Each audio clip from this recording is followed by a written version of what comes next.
You already know what time it is. It's time for some World War II fun facts.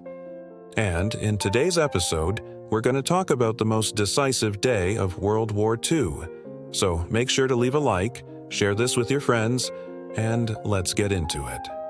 Alright, so before we reveal what the most decisive day of World War II was, let me give you a little hint. It starts with a D. D for the day that will live in infamy, or D for the day that the Nazis lost the war. Can't think of what it could be. Well, how about June 6, 1944? That ring a bell? Yeah, it's D-Day. On June 6, 1944, American and Allied forces stormed the beaches of Normandy in the largest amphibious invasion in history. The goal was to break through Hitler's stronghold in Europe, and the plan was set in motion. Despite fierce resistance from the Germans, by the end of the day, over 100,000 Allied troops had landed in France, establishing a beachhead for the coming invasion of Western Europe.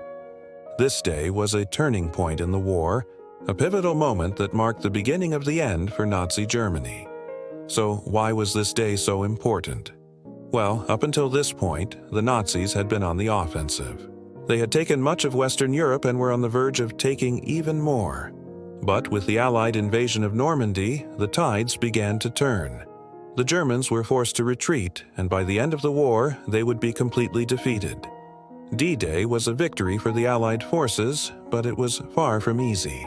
The beaches of Normandy were a scene of intense fighting, but ultimately the Allied forces prevailed. The bravery of the soldiers who stormed the beaches that day is truly inspiring. And the impact of D-Day on the course of history is undeniable. It's no wonder that D-Day is known as the most decisive day of World War II. It was a day of courage, sacrifice, and ultimately victory. A victory for the ages. So there you have it, the most decisive day of World War II, D-Day. What do you think? Did you learn something new? I hope so. If you did, please leave a like and share this with your friends. And if you haven't already, make sure to subscribe. Thanks for watching. See ya.